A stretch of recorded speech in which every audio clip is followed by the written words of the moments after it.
The Russian Foreign Ministry said on Thursday that Moscow is concerned over the fact that terrorists have not abandoned their attempts to stage chemical attacks against Syrian civilians. The White Helmets have deployed equipment in several hospitals in the Syrian province of Idlib to film false flag chemical attacks and blame it on Damascus, Russian Foreign Ministry spokeswoman Maria Zakharova stated on Thursday. There are also serious concerns about reports that terrorists are not abandoning attempts to fake the use of chemical weapons against civilians. According to available information, a group of activists, the notorious pseudo-humanitarian organization, the White Helmets, have prepared the necessary equipment in several hospitals of Idlib to film such provocations, Zakharova said at a briefing. The spokeswoman elaborated that tensions were running high in the Idlib de-escalation zone, saying that Tahrir al-Sham militants are carrying out daily shelling of nearby settlements and actively building up their forces near the contact line with Syrian government forces.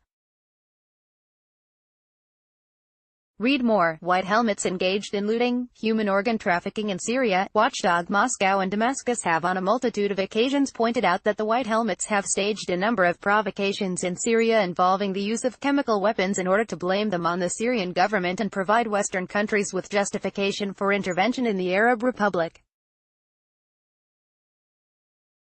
The notorious NGO has repeatedly been busted staging and filming false flag attacks. Last April, the group published footage featuring doctors in Douma hospitals treating patients that had suffered from an alleged chemical attack by the Syrian Arab Army.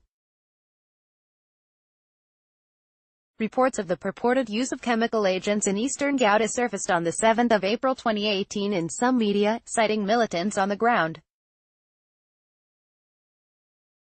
A number of Western countries, including France, the US and the UK, quickly picked up the claims, and instantly accused Syrian President Bashar al-Assad of having dropped a chlorine bomb on civilians.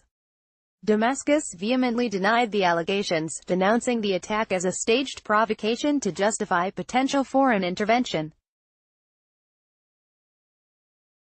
Immediately after the purported incident, Moscow dispatched its Chemical Corps Commission to inspect the site and determine whether there had been an actual chemical attack. The expert group, however, found no traces of chemical agents in Ghouta. U.S. troop pullout from Al-Tanf. Speaking of the envisaged U.S. withdrawal from Syria, Zakharova said that Moscow had urged Washington to immediately pull its troops out of the Al-Tanf zone and transfer the area to Damascus control. We urge Washington to immediately withdraw its troops from Al-Tanf and transfer control over this territory to the Syrian government, which could take care of its citizens as we see it can do. Read more. U.S. considers keeping troops at Al-Tanf, Syria to counter Iran amid exit. Report. Zakharova also drew attention to the plight of the inhabitants of Rukban camp for internally displaced persons, which is located within the 55-kilometer security zone set by the Pentagon.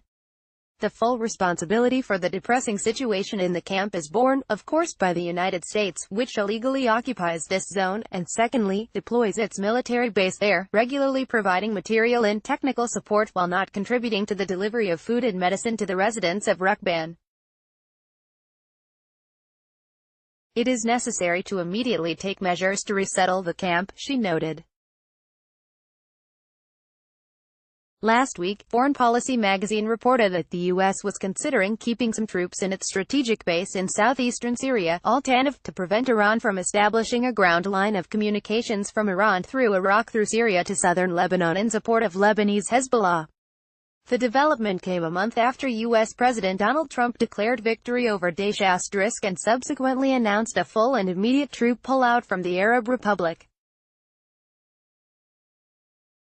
The U.S.-led coalition has been carrying out airstrikes against what has it referred to as Daesh targets in Syria without either a UN mandate or Damascus's authorization.